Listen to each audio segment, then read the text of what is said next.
Not sure I can carry much more.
Hey, welcome in folks, it's Babaginator.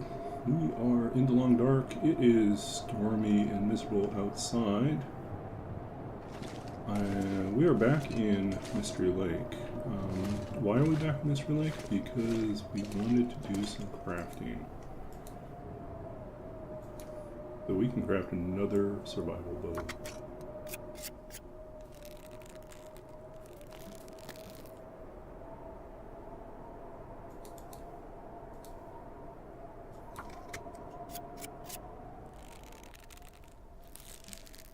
Okay. Still some daylight left. So yeah, we're on day 37. We're on track to hit our 50 days.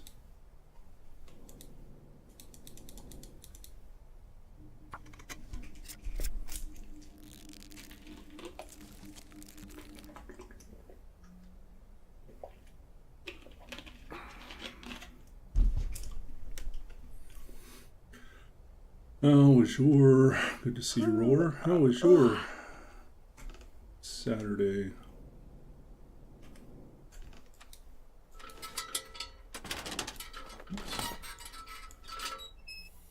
We're going to need to find some more oil.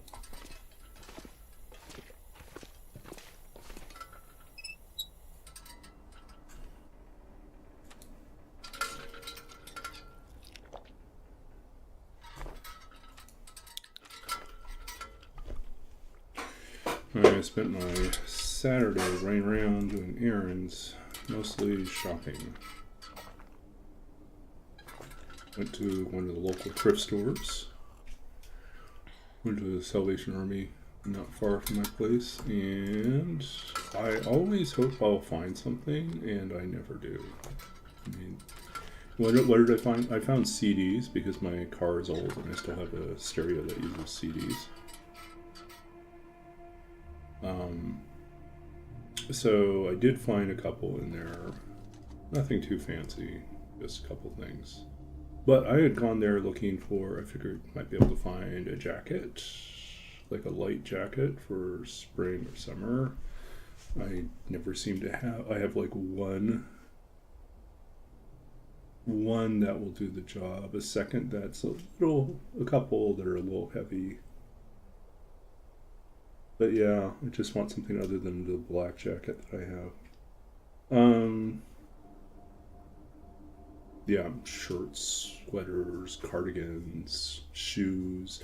Apparently, this particular Salvation Army caters to people who are small, medium with, well, actually, I'd say their medium large for men's is not bad, but they have nothing, like really, really, really nothing in their extra large category. And I find for like an overcoat or a jacket, I tend to like 2XL instead, because my shoulders are really broad, and XLs, for some reason they just assume that you're scrawny and have no shoulders, and so I can't seem to find anything that works that way. Or they'll assume that your arms are like tiny, and it's like, I got muscle. Like, just, I don't want to look like the Hulk, Bruce Banner busting out.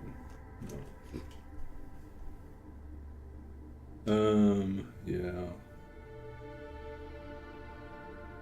So anyways, I did see a few pairs of shoes which I tried on, but I would like, just because they fit doesn't necessarily mean like you want to buy them, right? So like I found one set that are like, they got the squarish squarest toe I've ever seen. It was like so, looked like Frankenstein feet. It was just too blocky. I was like, you know what?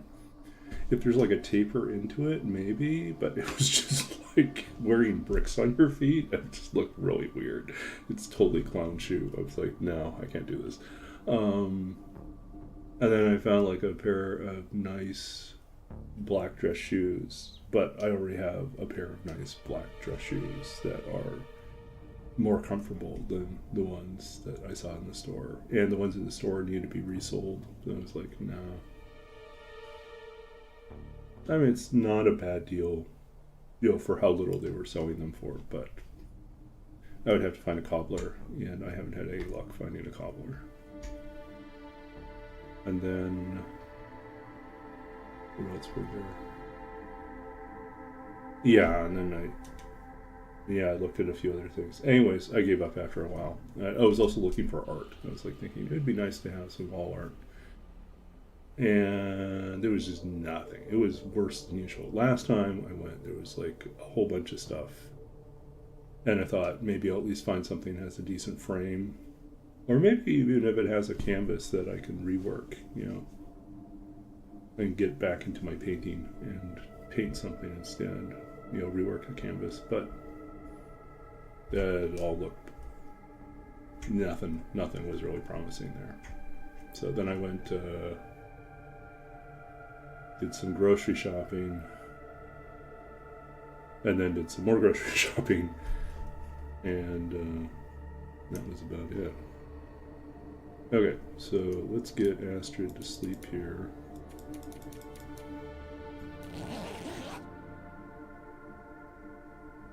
Yeah, I think one of the things that Saskatchewan has for it is the fact that the average person in Saskatchewan is just bigger. And because of that, the variety, your selection in thrift stores is much better if you're like XL or 2XL. It just is much more. The only problem is that they'll be pretty dated, right? Because also in Saskatchewan, most people will invest in like nice clothes and then keep them for a long time, and a lot of what shows up seems to have been purchased in the 80s. It's like, and then sat in some grandfather's closet for the rest of the time. And it's like, some of these things just have not aged well, like as looks. So, but occasionally you get a nice jacket where you need something else nice. So I guess that is one nice thing about going back to Saskatchewan every so often.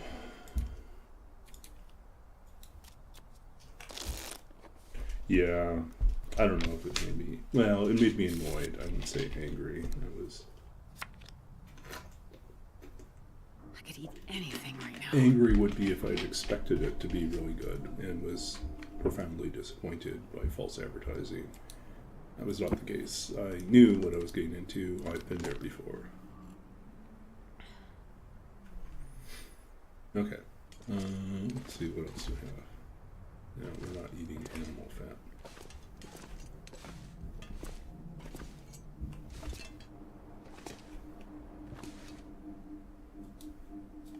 Let's finish crafting this bow. Man, all I can think about is food. Okay. Why did we bother doing that? It's because, as you well know, I am a firm believer in having multiple bows because it distributes the use. Like, it'll choose the one in the best condition. And so once they equal out at about the same rate, then you're alternating back and forth. And it's the same principle as like why you should have multiple sets of dress shoes so that you don't wear out one pair of shoes because you wear them all the time. And spread the wear. Which was almost justification for me buying those shoes today. Almost. But I thought about them and I said, you know, they're nice shoes, but one, I think they're narrow and I need a wider shoe. And I would not probably enjoy wearing them for the long term. So why buy them?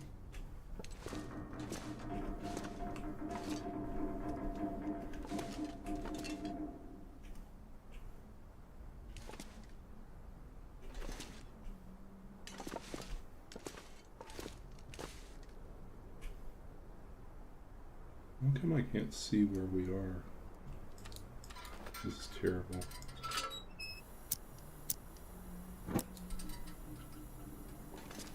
I got trapped in the corner.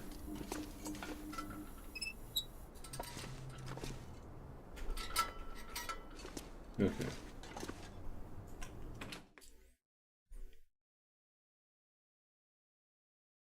Man, this pack is getting kind of heavy.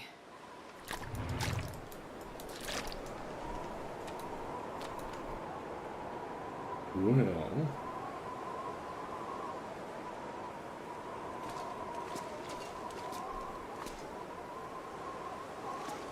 still have no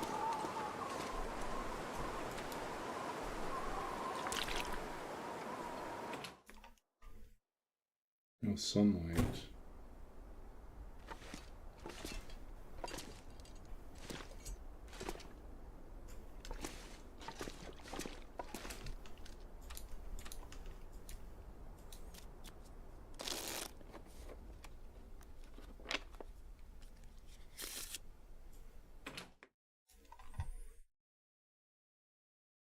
My stomach feels like an empty pit. Not good. Still not good.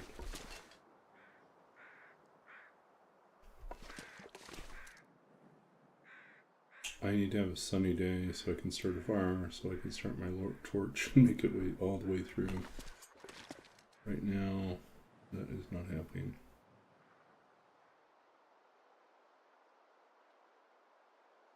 And plan B would be to go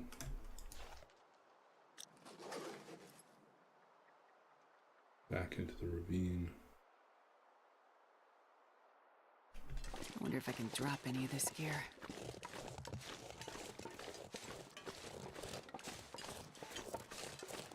You can do that.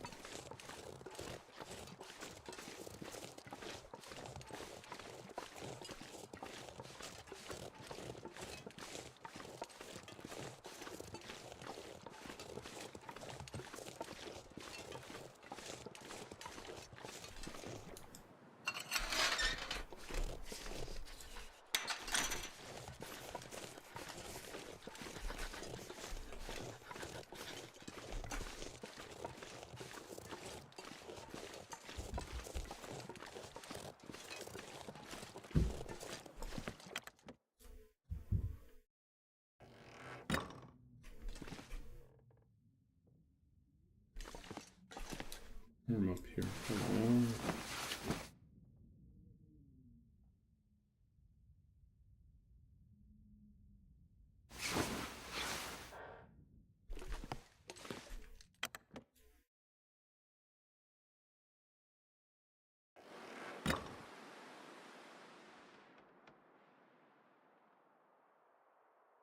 Mm.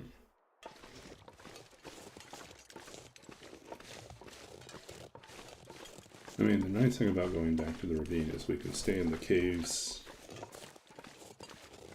not worry about cabin fever or predators. I'm not sure I can carry much more.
Okay, we already came through here once then. Oh, feathers.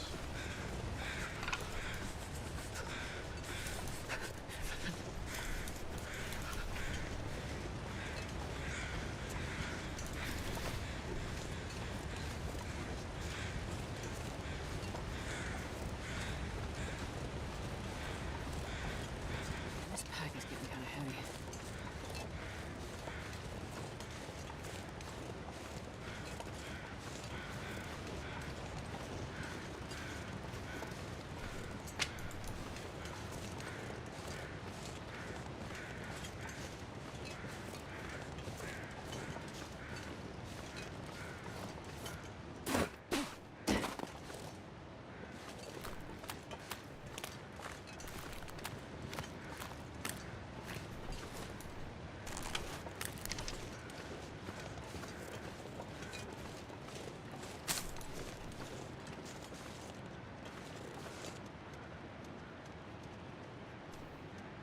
No, spooked him.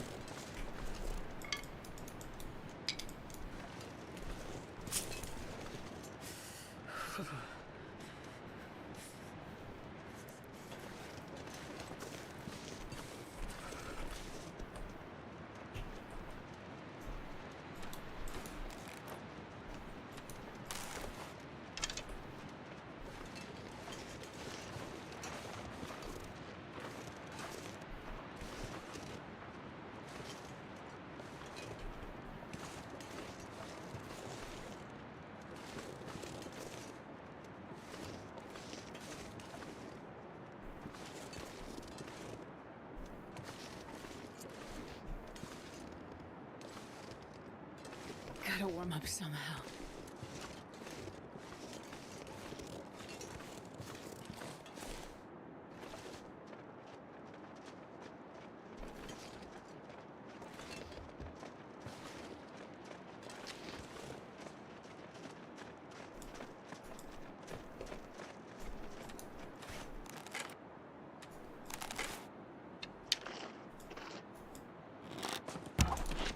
Yeah. Totally jerked that shot.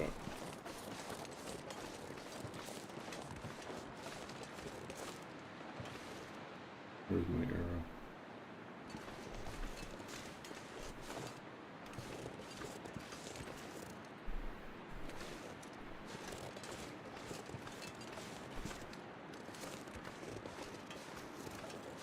Damn, I'm freezing. No idea where the arrow went.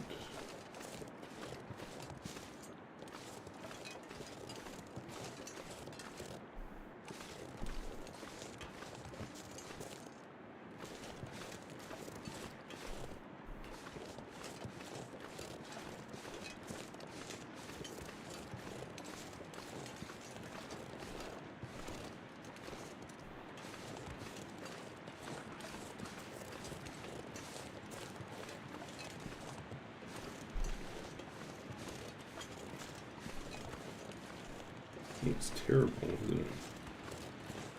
It's like nowhere near the deer.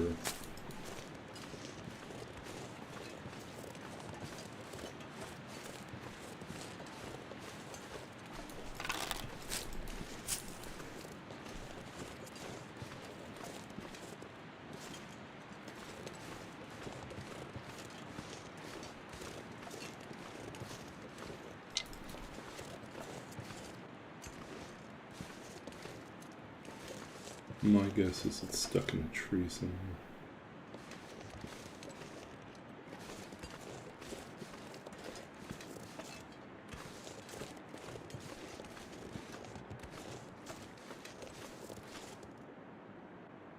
There it is.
That's no good.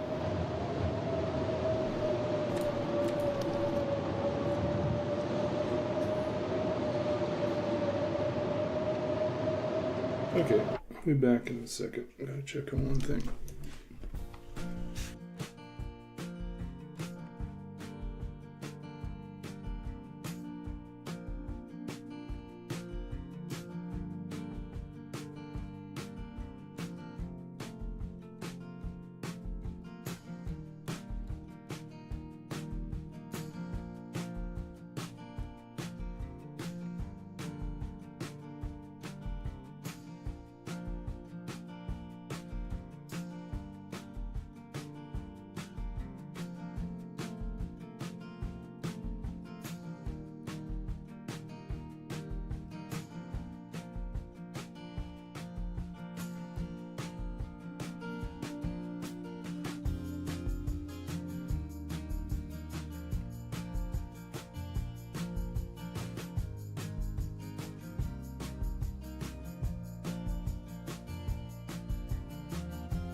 Okay, I'm back.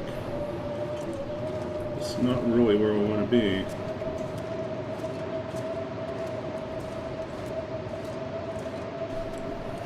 This cave gets really cold.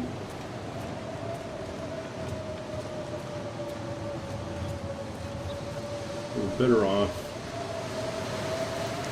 going to the other side, looking at the other cave.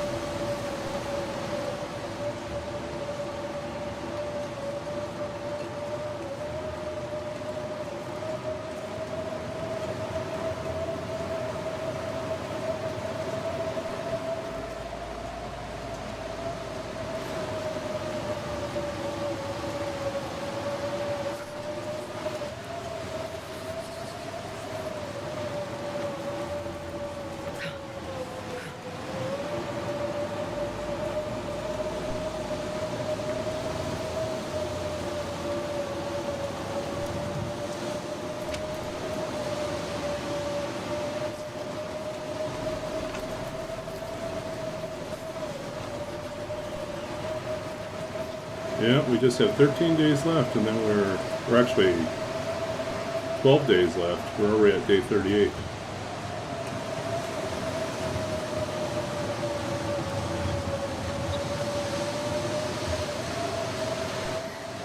It's so cold. I just want to lay down for a bit.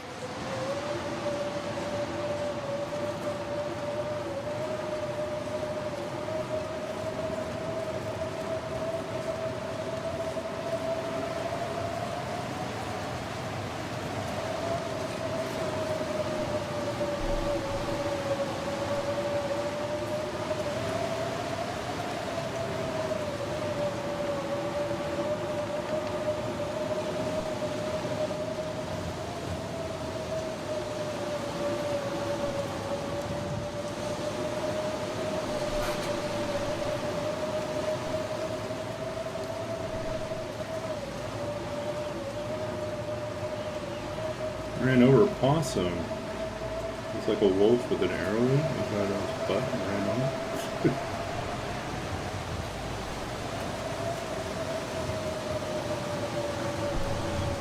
Good to see you, Eugene.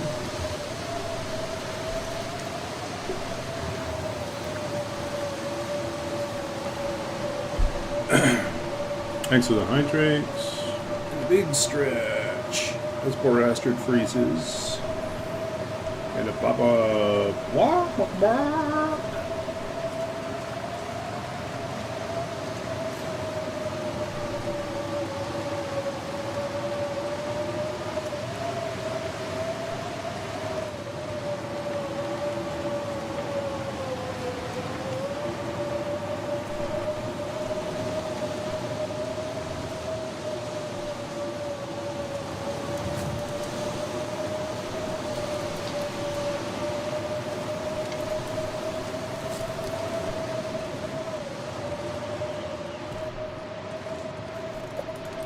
Last time I was here, there was no campfire.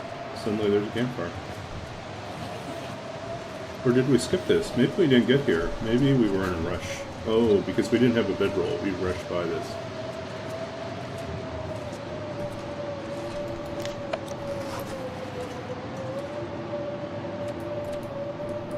Can't make a fire. We don't have matches.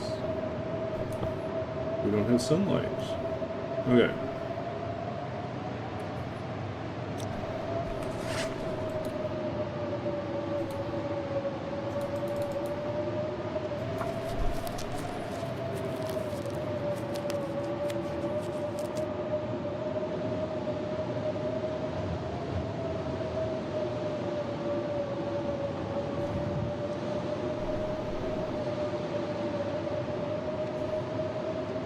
What else can I do?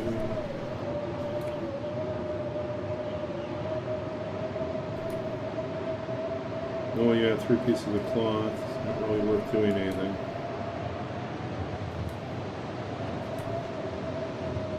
Are we doing bandages? We have no bandages. But we don't have... We really should gather more moss. Next time we'll do this.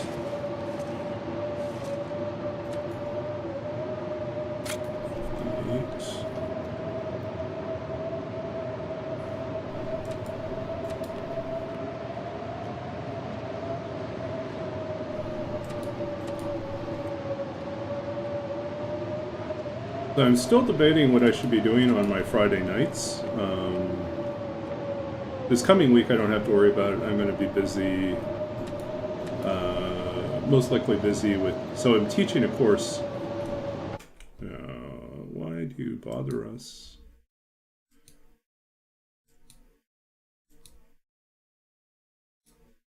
To kill off these scammers and spammers.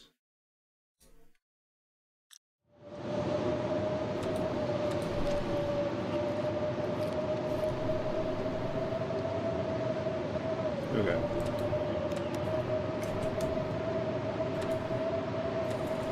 T.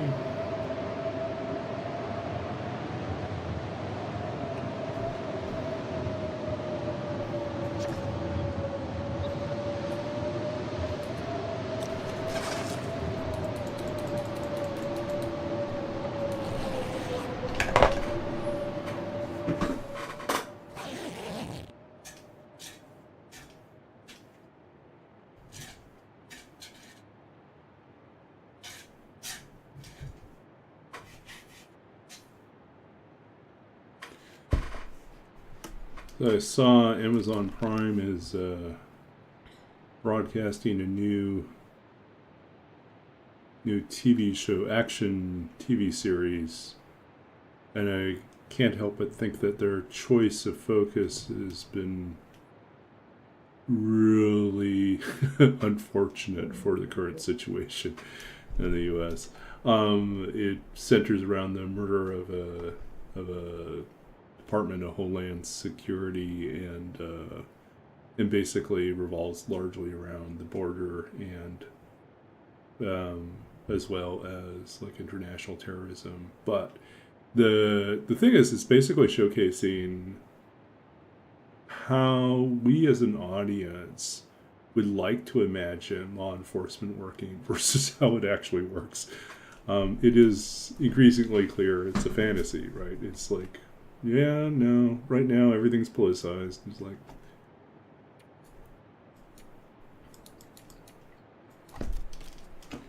but anyways, I kind of thought it was an odd focus. I mean, in a normal year, I could see it working. I could eat a horse. Let's say Yeah, I mean, they could. Canadian bacon, yeah.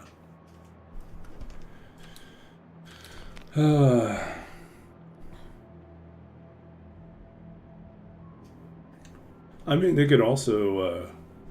I think other things you could appropriately run during this time period would be Charlie Chaplin's The Great Dictator.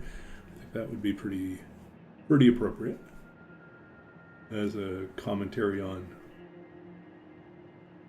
raw humor, as well as yeah, it's just a lot of stuff kind of would work in. But yeah, I'm trying to think what else I've been watching. I'm watching this Welsh series called Death Valley, which is, yeah, it's entertaining. You know, I think I mentioned it last time. It's like young police detective who ends up partnering with retired recluse actor who used to play kind of a genius detective on TV, and brings his understanding of human nature and his observational skills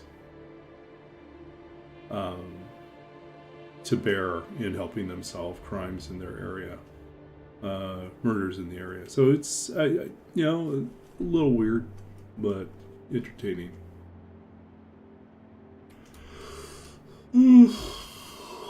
Still watching the occasional episode of Miami Vice. Oh, and I started watching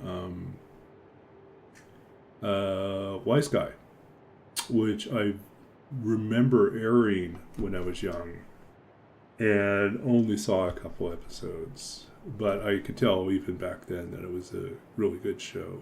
And the first episode is basically its own little movie. It was like almost an hour and a half long.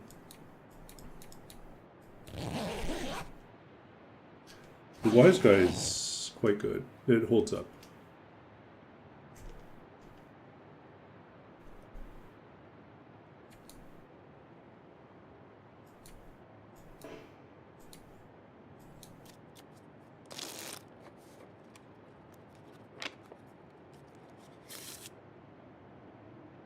all I can.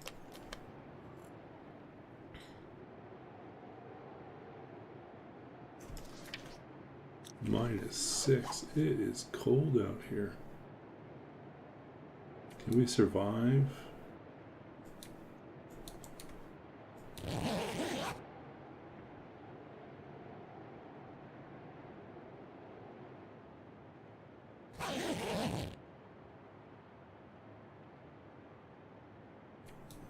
Okay, the good news is it's bright enough to start a fire.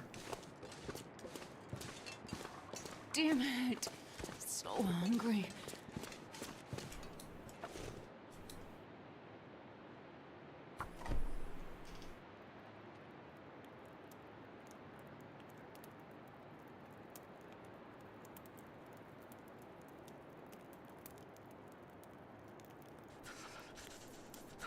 So yeah, so this coming week is, for the next 10 days, starting on Monday, I'm going to be teaching an online class.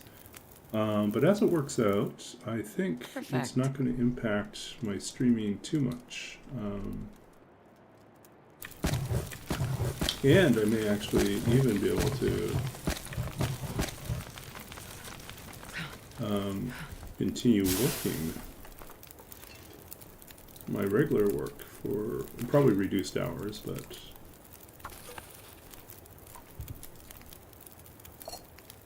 Did I say I hate being cold? Because I really it do. apparently is super cold here. We probably could have moved this indoors, but oh well. Started the fire already.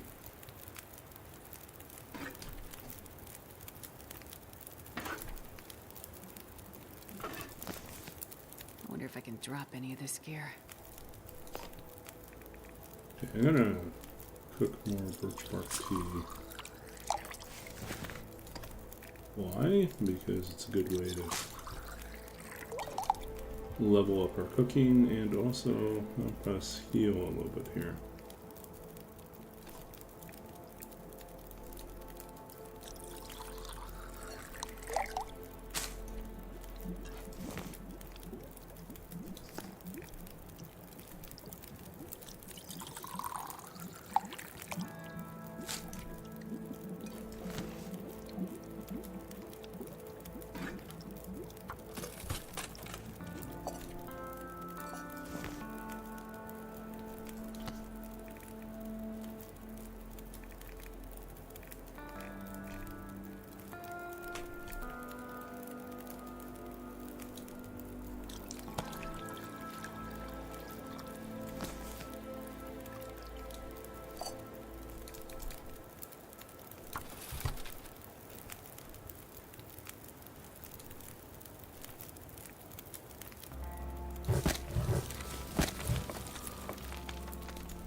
I'm not sure I can carry much more.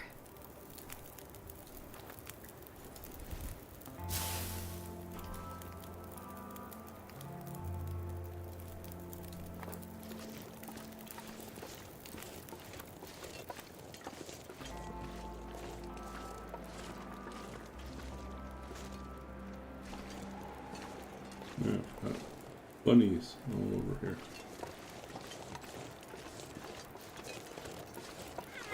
Not a very good torch. Oops, almost walked right into it.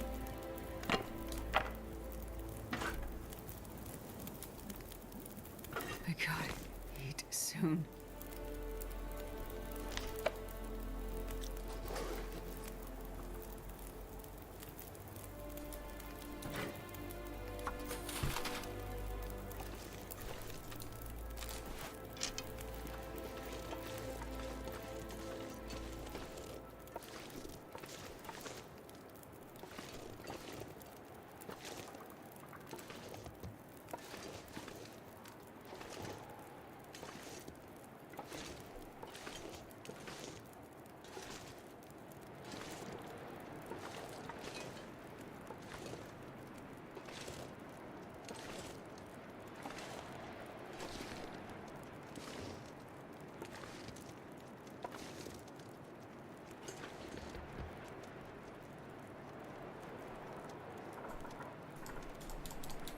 Yeah, it's broken again. Sometimes you try to draw the arrow, to draw the bow, and it will not draw the bow.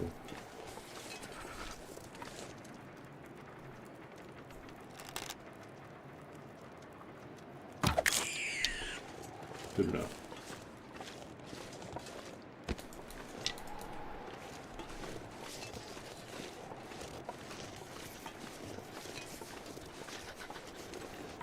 And I'm trying to level up our archery too. So. Gotta get some bunny burrs. Bunny burrs.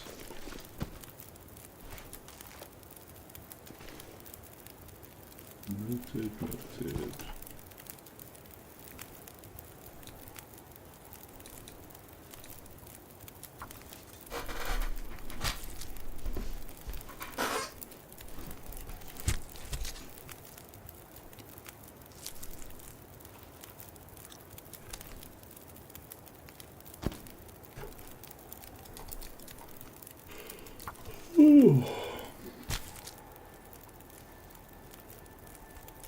So yeah, I'm looking forward to teaching these workshops for the next 10 days.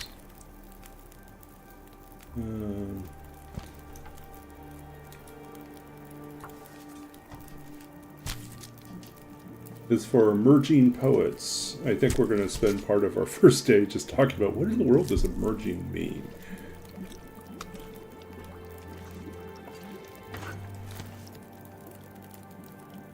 Okay. Like emerging from the sea? What is that?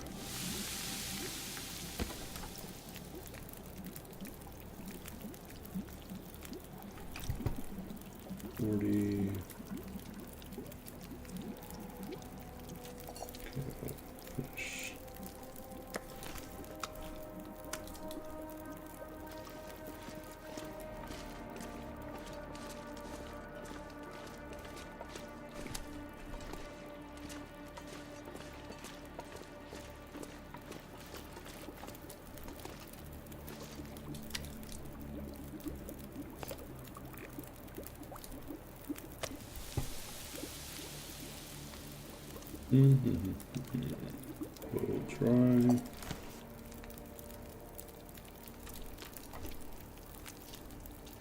Emerging from volcano.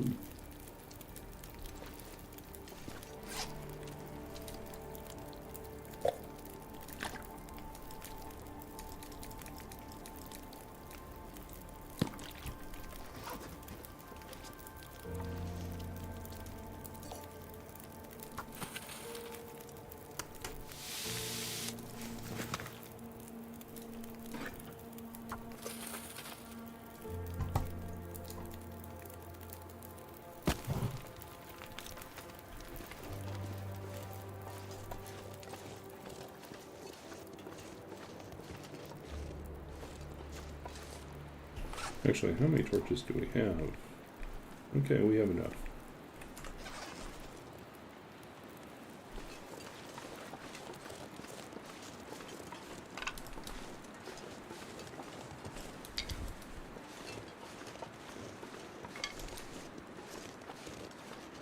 Emerging from a dumpster. Yeah, what does it mean?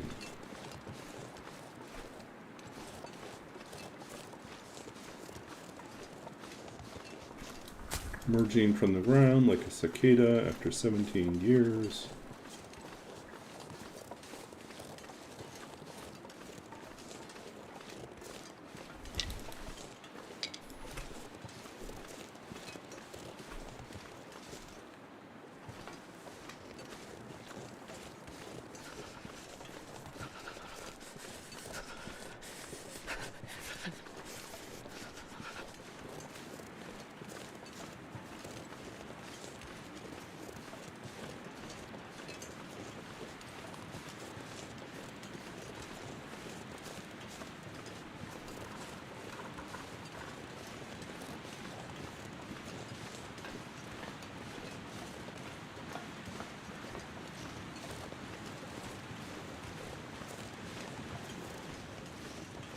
Anything? Nothing up there. Emerging from a leak. Emerging from a grave. Yeah.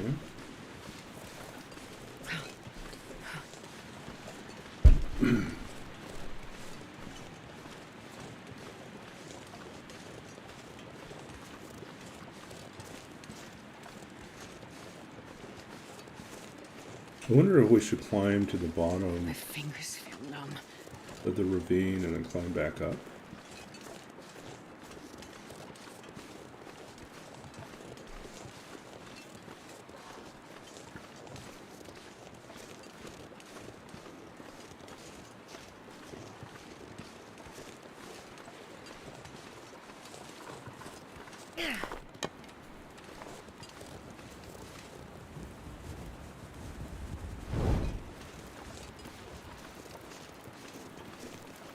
Oh, so cold.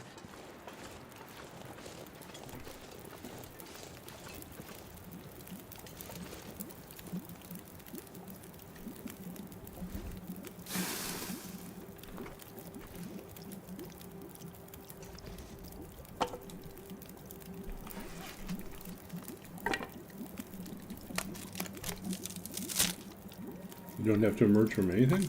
Yeah.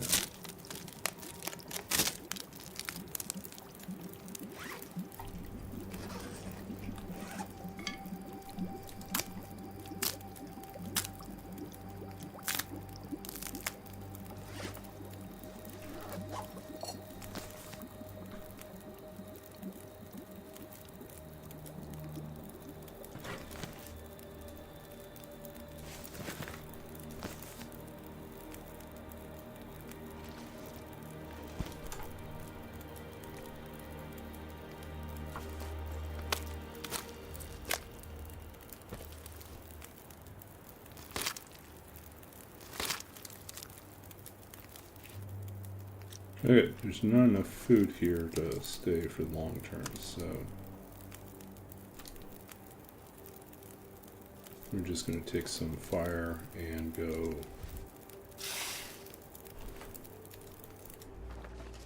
back to the other side. Take our guts with us.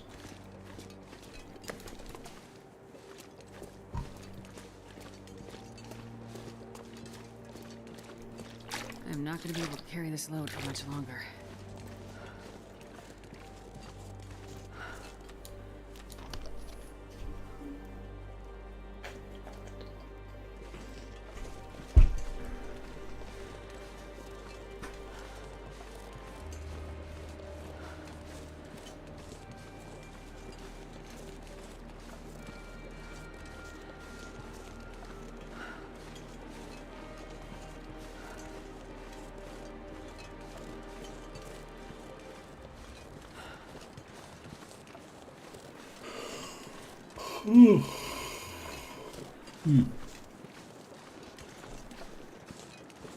So yeah, originally I was supposed to have 8 people in the workshop. Now I only have 7, which makes it a little bit easier for scheduling their one-on-one meetings.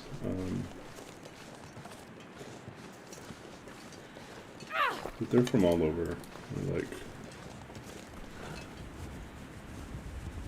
I think one's from Yukon territory.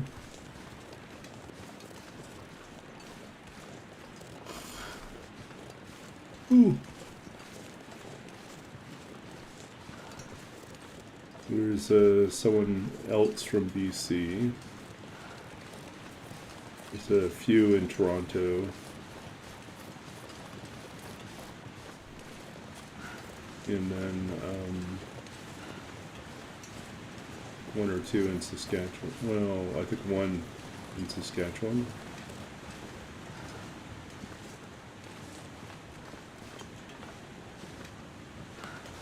Which is interesting since it is Saskatchewan that's sponsoring, like it's a Saskatchewan organization. So, despite the fact that they sponsor it, the majority of the people are actually living outside of the area.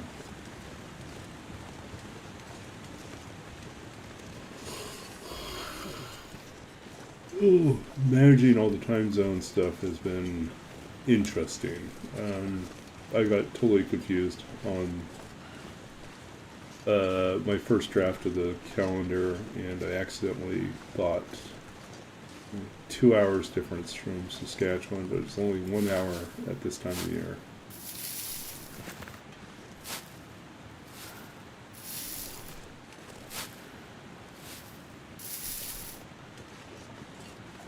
Okay, we got a wound dressing now.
We are going through.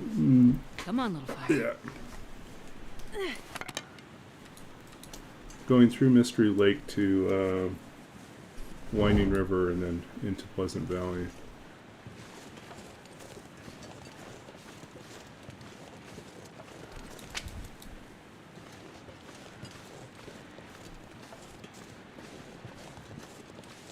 I need to find some place to escape this cold.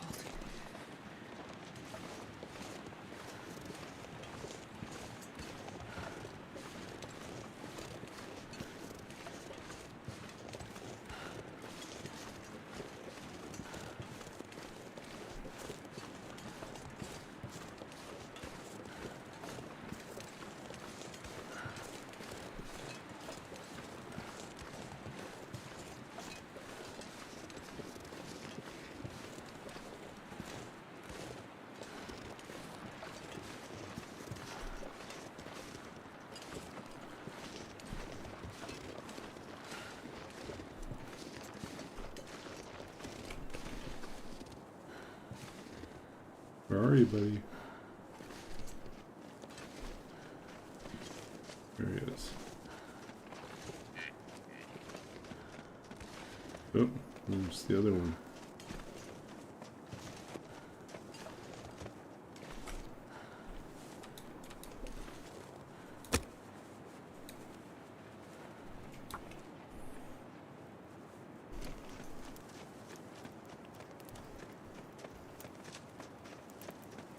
Come on, little fire.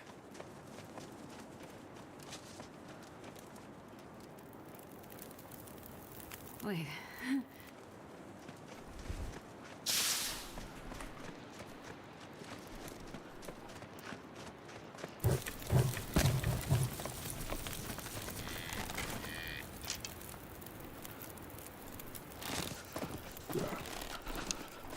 That was almost a disaster.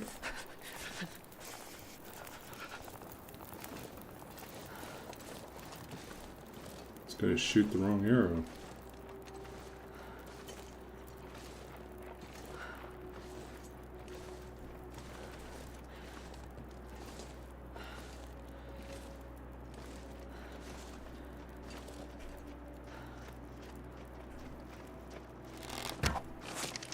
Oh, I nicked him. Only got his leg though.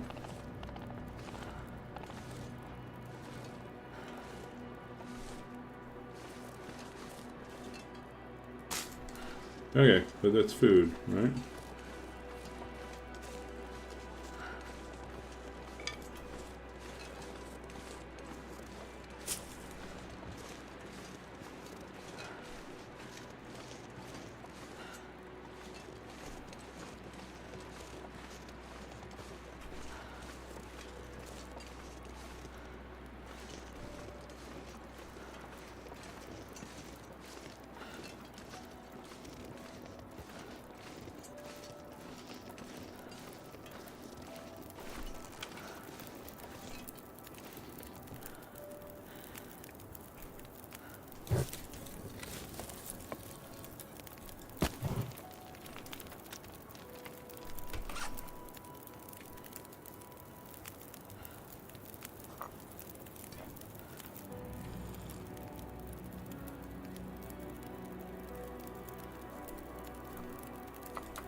walk with this much gear.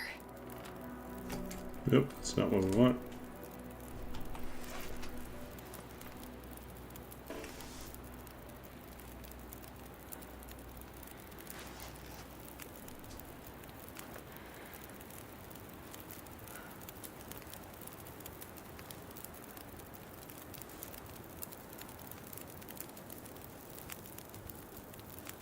Did he die yet?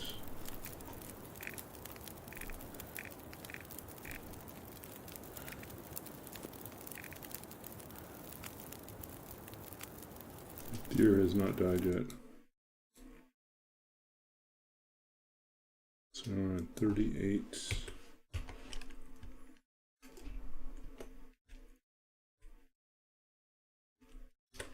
New rabbits. Tools.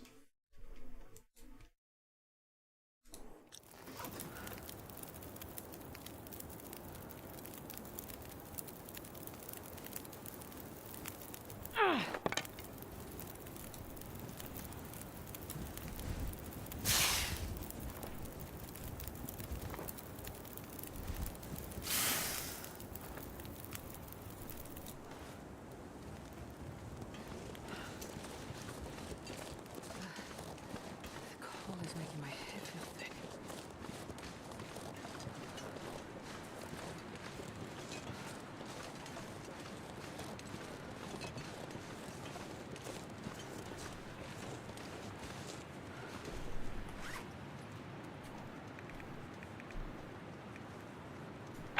This pack is getting too heavy to carry.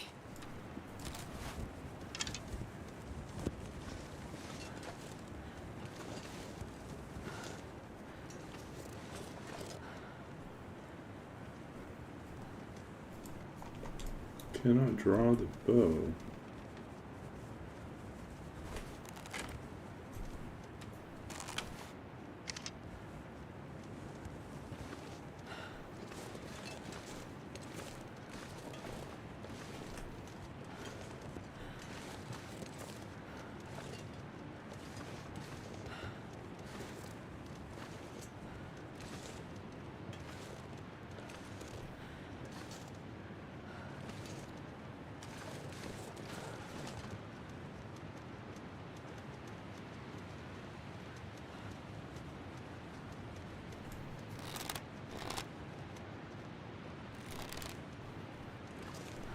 Took too long to draw.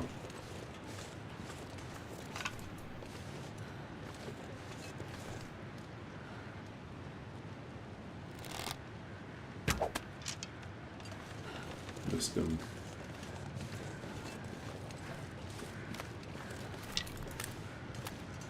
Okay.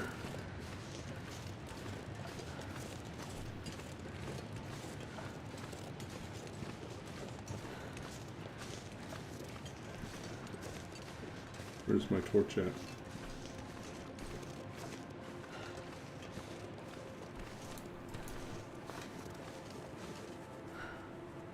It's close.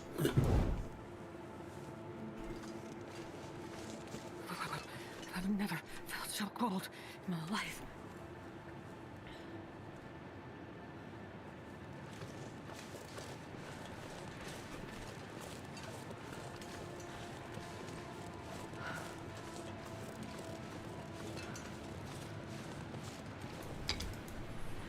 Okay, is the guy dead yet? Let's see our deer. Deer is not down yet. Oh, that's frustrating.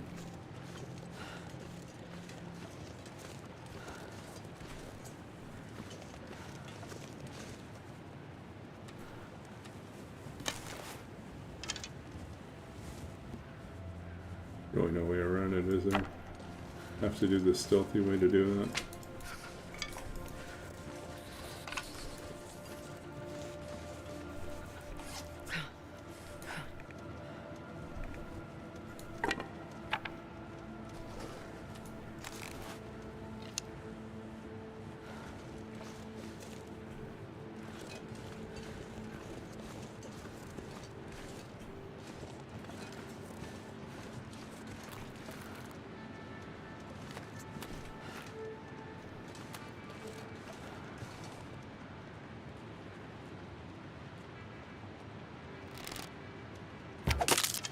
Oh, missed him.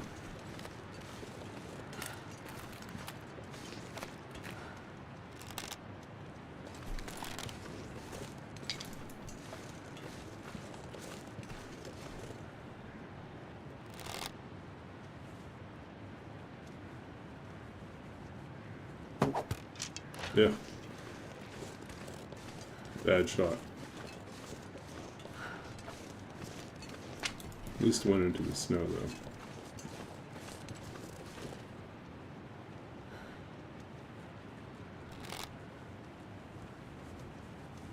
though.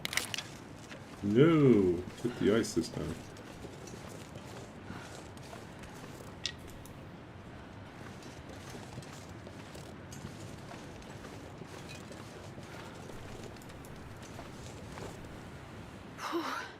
Sure getting cold.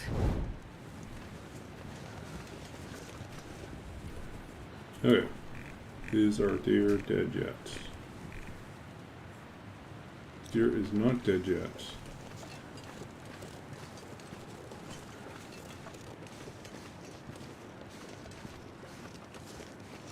I mean, we winged him.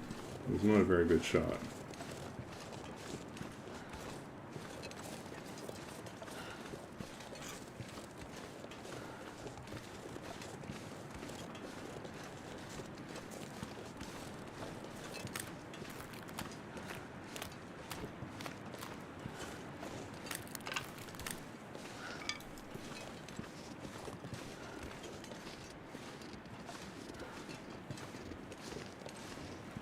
I don't recall if we had time even to check this out.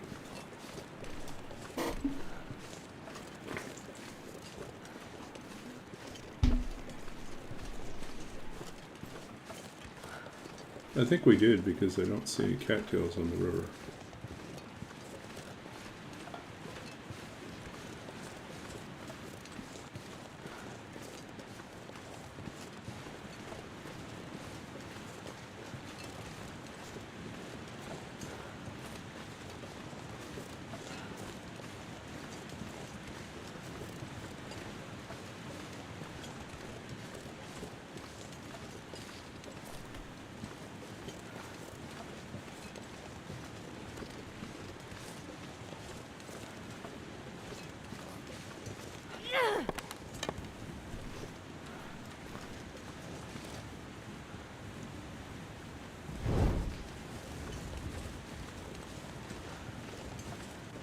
Yeah, right here.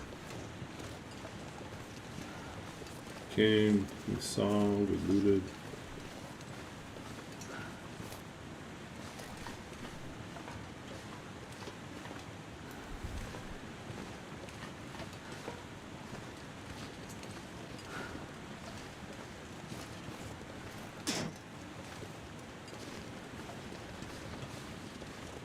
Oh, the deer just finally went down. Where can I find something to eat? Deer is dead. Okay, somewhere the deer is down.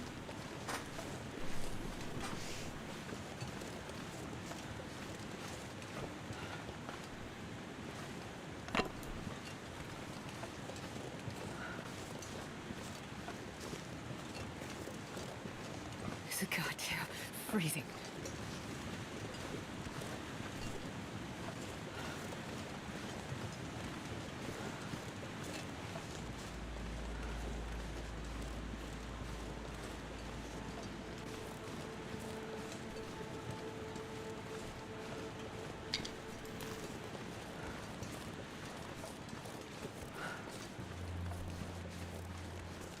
See if we can identify where the deer is at based on the crows.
I think this is him.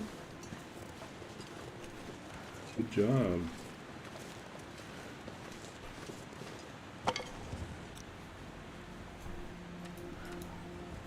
Put ourselves a little fire here.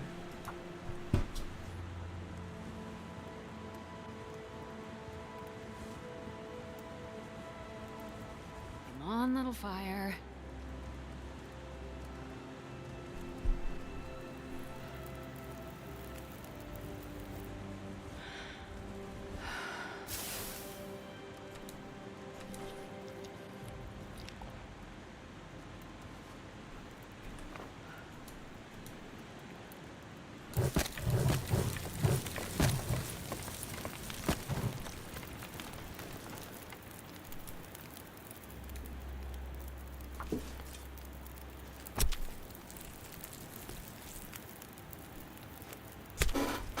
Man, all I can think about is food.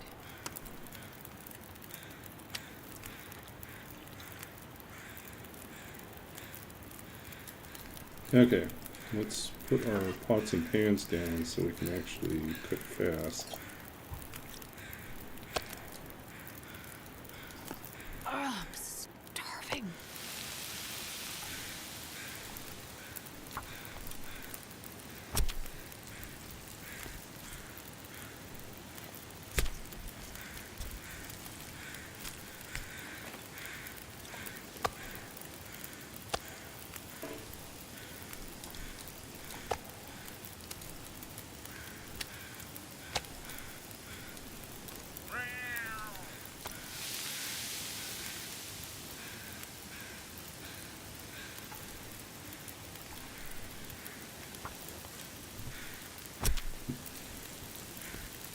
Did the annoyed cat work?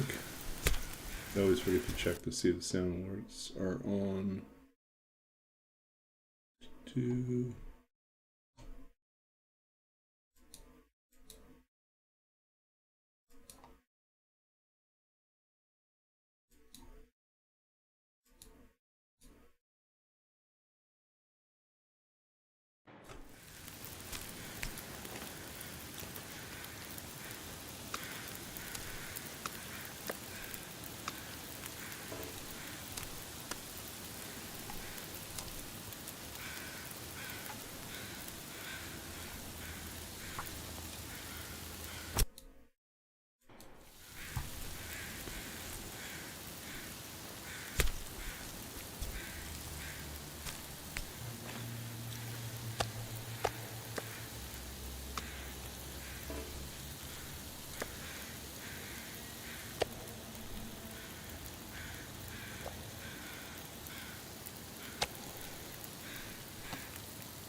Easiest way to carry meat is in our belly.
dusk, so that can't be far behind.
We're about halfway through the deer.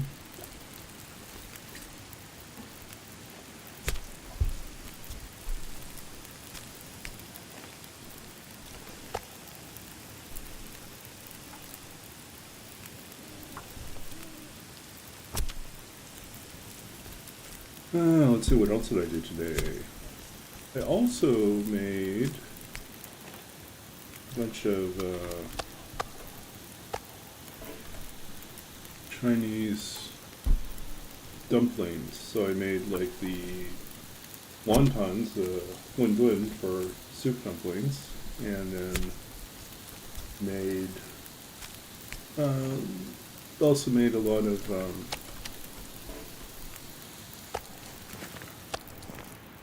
the pot stickers, guotia, like the steam fried dumplings too. So I made big batches. Well, I don't know if they're big batches. I made batches, which I, folded and then froze, and then put into Ziploc bags. So I'm set for the next little while. What's good is I can always use the soup dumplings and to make noodles or ramen,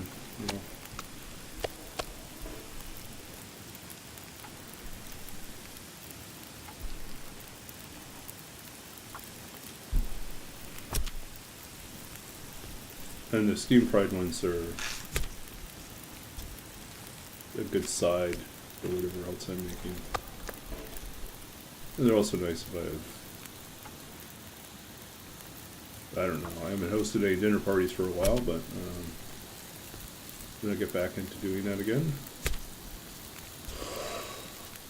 Yeah.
Okay.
Damn, I'm freezing.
We're already in here, and it is cold.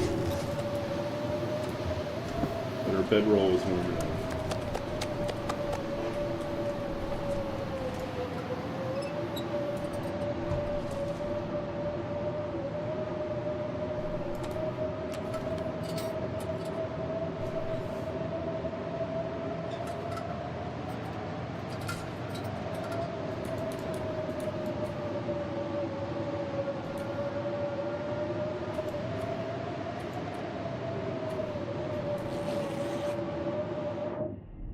Ah!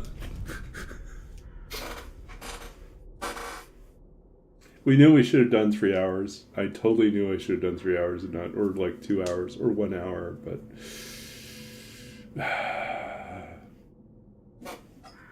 so close. Oh, we screwed up. We totally screwed up. Nah, we're not cheating death. We don't cheat death. 39, so close. I knew it was a big risk coming to Ravine because only one cave is warm enough most of the time, but not in blizzards. It was a good run. We were almost there to 50. Almost. But yeah, the no firestriker. I think like the strategy has to be to get to the summit as soon as possible so you can get a firestriker. Because like without the firestriker, we're just dead all the time. Yeah. Oh, 39 days. It was an impressive run. But we are done, and we've done an hour and a half of streaming, so I think it's probably Yeah, we'll see. We'll see what the next one's like. Yeah. But I think we're probably done for tonight. We'll read some poetry and then we'll wrap up and raid someone else. Yeah, so let's figure out who we can go raid. Well, before that, let's figure out what we're going to read.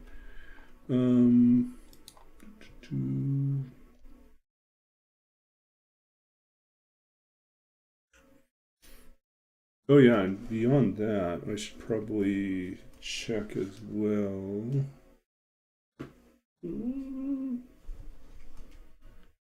Hold on a second.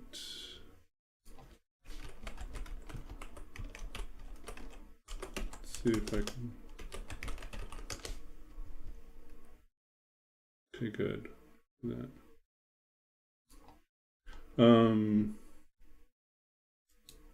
Hold on a second. I want to check. So our next stream is scheduled for Tuesday. And as far as I can tell,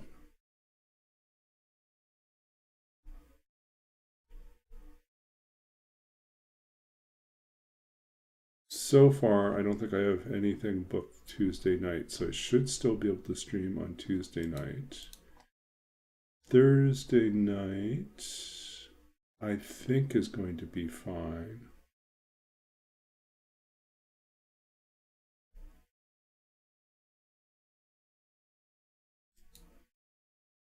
And then the next one's Saturday night. And Saturday night, I think, is going to be fine. Yeah, so it looks like I'm not going to have any scheduling conflicts.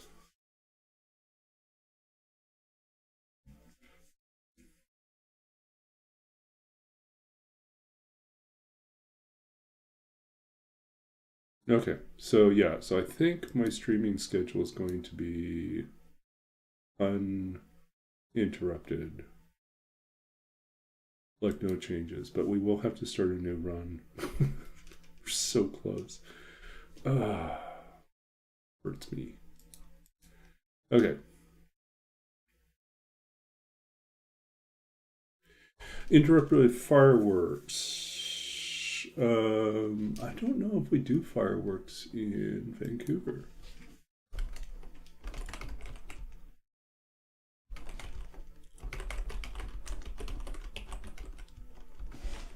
Let's see what the schedule says here.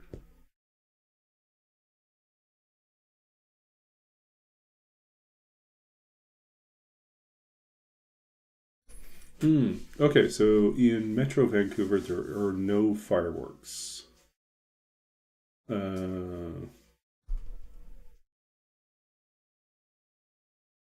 in the surrounding cities, there are fireworks shows.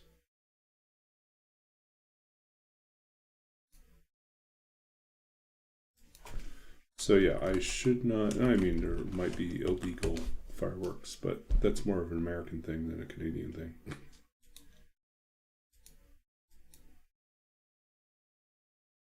Yeah, so Canada Day, July 1st, we might have some distractions. Okay, so yeah, let us see what we can do here.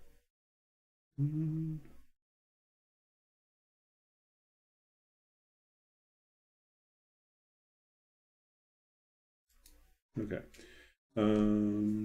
So there was a request to read something from a friend.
Okay, let's see. Perhaps something from my friend Brendan Constantine.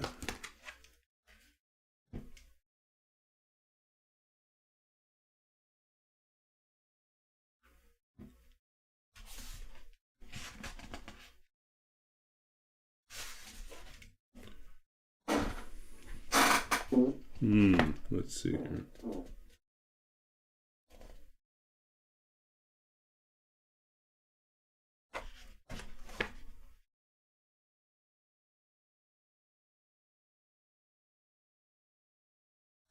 Okay, so this is from Brendan Constantine's collection, Letters to Guns, which is a collection of mostly poetry where one inanimate object addresses another inanimate object, or the human is addressing the inanimate object, as if in a letter, as if it were a person.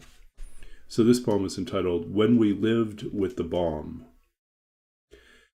We had a room in Queens that had a couch that opened into a second bed. I babysat odd nights. Your father worked from home, proofreading phone books, some days leaving only for cigarettes. One night I found the two of them playing cards. Look who I met in line at Larry's Liquor. And get this, it knows my hometown. Later it said the same thing to me, and I was from somewhere else. Did you ever go to the lighthouse? It asked. Ever take a boat to Misery Bay and wonder at the dead of 1812? We knew it wouldn't pay its way, clean house, or feed itself. Maybe we needed the noise to hide our silences. Maybe we needed a louder silence. Anyway, we kept it, bought extra food, extra tickets. If we went to the movies, it sat between us. On the train, it stood and swung. If we fought it, it took no side, but stayed in the room. I recall thinking we should hide it from the landlord, then watching with your father when the landlord met it on the stairs the way it nodded confidently. You know, the old Belgrade station. Do you remember the woman who sold fortunes there? She told mine, too. Eventually we got better jobs, moved to the village. We said it could stay on the couch, but it begged off, made excuses about pride. It knew you were coming, that you would cry, and how long. Yeah, so it's just strange poems. So treating the poem as if it were kind of like one of your acquaintances who just shows up and is kind of a freeloader. Just occupies space and then takes, and then finally disappears. But, I mean, it's kind of interesting how he plays also with the, the various, idioms around like an unexploded bomb in the middle of a conversation, the thing that sits between us ready to explode, so those type of ideas are present as well. So let's see what else we got here today. Are we going to go with a poem from the book? A landmine. We could do memory. Memory's not bad. Sure, we'll do memory. Memory comes from my second book of poetry, Babbage's Dream, and I think it has been a while since I've read it, so Babbage's Dream, published by Sundress Publications in 2017. Okay.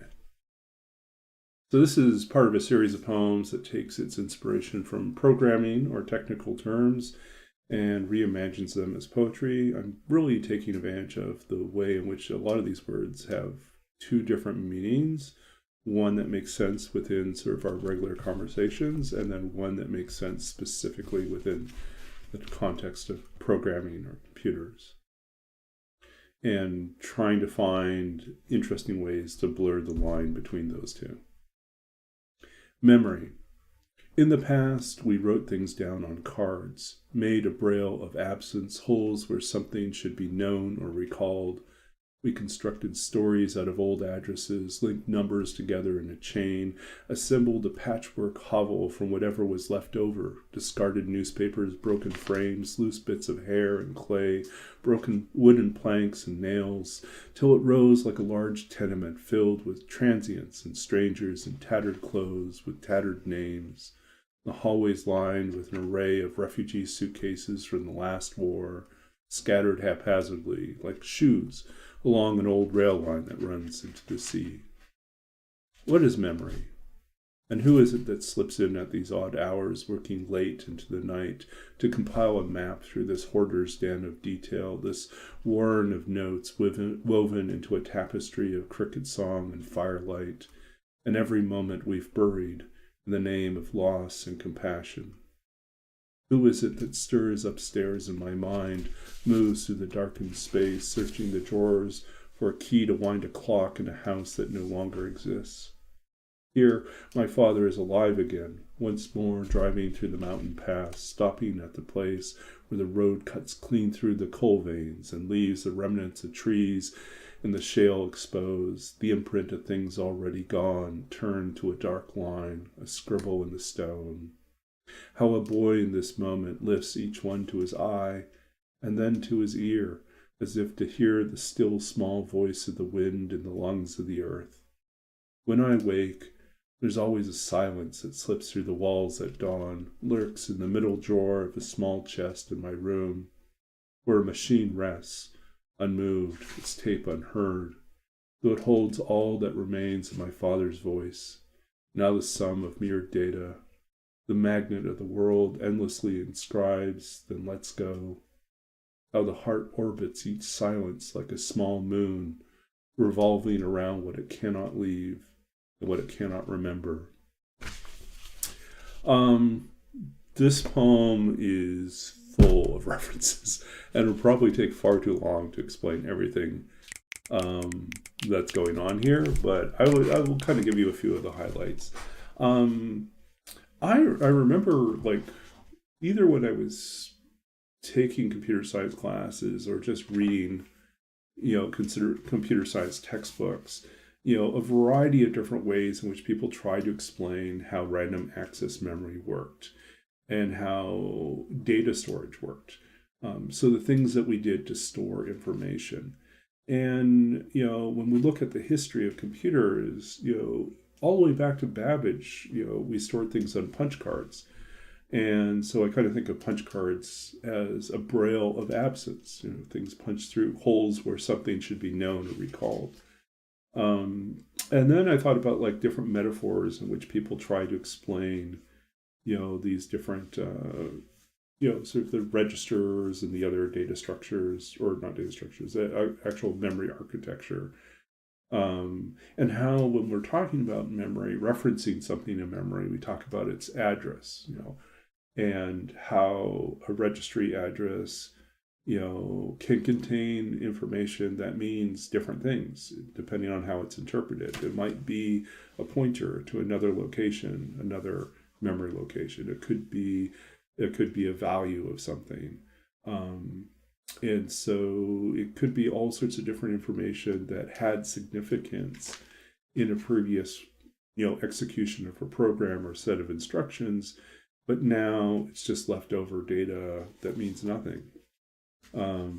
It's still there because it hasn't been replaced.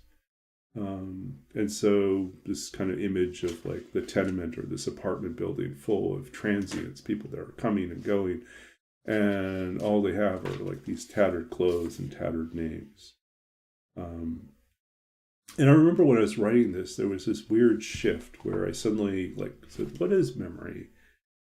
And I started to imagine it like a giant attic and then someone moving through the attic. And as I was writing this, I started to realize that, in as much as I was trying not to write more about my father, because the first book had dealt largely with the loss of my father and other deaths and griefs that I had navigated, as well as my own experiences with like growing up in between cultures and languages. So that's where that space had been. And I thought, I'll write all about computers and the history of, Charles Babbage and things like that. And then suddenly, lo and behold, here's my father somehow in this poem. And the memory here is actually, when I was growing up, we'd frequently, most summers, we would drive from Saskatchewan back to BC, and we'd drive through the mountains. And my father knew I was a big, like, dinosaur nerd. I loved, like, looking for fossils. And so when we were driving through, he would look for the places where you could see a coal vein exposed. And you would know, because coal is like, that's fossilized organic material, that somewhere in those stones at the side of the road, there'd probably be fossils. And so he'd pull over and we'd spend like 15 minutes sorting through rocks looking for fossils. And I remember that. I mean, that's a small thing. Like, we're always in a rush to be places. My father would take the time to do that. And so that's kind of the image there. It references like what we actually did. And then the end of the poem kind of talks about like, it references something that happened towards the end of, before my dad got very sick, right at the beginning when he was just a little clumsy and his voice was a little slurred and we didn't know what was going on for certain. And I was visiting home in Penticton where he and my mother had just relocated after he retired from working at the library in Saskatchewan for many, many years. And we were sitting there, and Penticton's his hometown. And so there were people visiting that he had grown up with, childhood friends. And I was just there listening into the conversation. And I just had this strangest feeling that I should record the conversation. And I had one of those like little mini tape recorders for like recording memos. And it had a fresh tape in it. So I just took it out and I put it in the room, like quietly where no one noticed, and recorded that evening's conversation. Little did I know that within a few months, my father would not be able to speak. He'd lose the ability to speak. And so that recording is all that's left of my father's voice that we have. And I have not had the ability to sit down and listen to it. I know it exists. There's a comfort in knowing that his voice exists there. But it's almost like a talisman now, as opposed to like something. I think at some future point I'll be able to listen to it, but I think it might be just too much. Knowing that it exists is sufficient. So, yeah, so it's interesting. I think like in life, sometimes we're prompted, inspired to do things, and we may not fully understand why in that moment, but I have learned it is wise to listen and do what you're prompted to do, especially if it's something that you feel like there's got to be some significance for why you're being asked to do this. And so like I felt like that. I feel like that's something I need, and I'm grateful that it's there. So. And it ended up in the poem, and then and it kind of, the poem too kind of closes with that image of like orbiting and gravity. And that actually kind of sets the groundwork for what I think this third manuscript is going to, be focused on. I keep finding myself pulled in, no pun intended, maybe pun intended, pulled into like thinking about black holes and thinking about gravity and orbits and stars. And they've been in my poems for a while, but I feel like I'm going deeper in some respect. And so I need to get back into it. But yeah, I think it's probably see more. I mean, like the opera, Star Singer is kind of, part of the inspiration from that comes from like thinking about you know, what is it that we see when we look at the stars, and what happens when we lose those stars altogether. So, anyways, that's us for now. Let's go find someone to raid, and I'll get some sleep, and we will chalk this up for experience. We learned the hard way. I don't know. I knew it was risky, and I thought it's risky.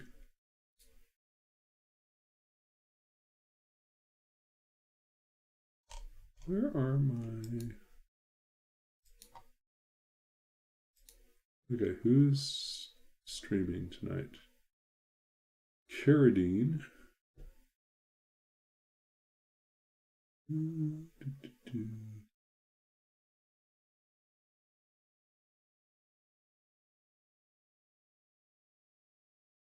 Who should we visit?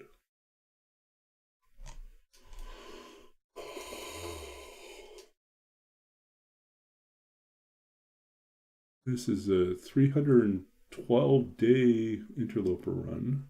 No DLC. Misery leaving the summit. Long Dark Misery first attempts.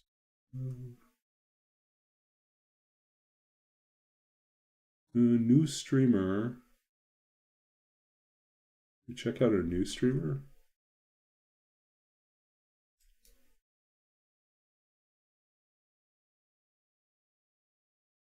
Listen in for a second here and see.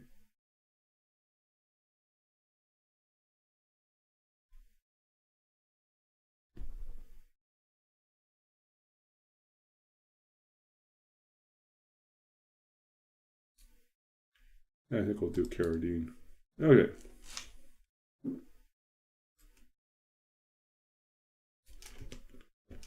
Hop over to Carradine's stream.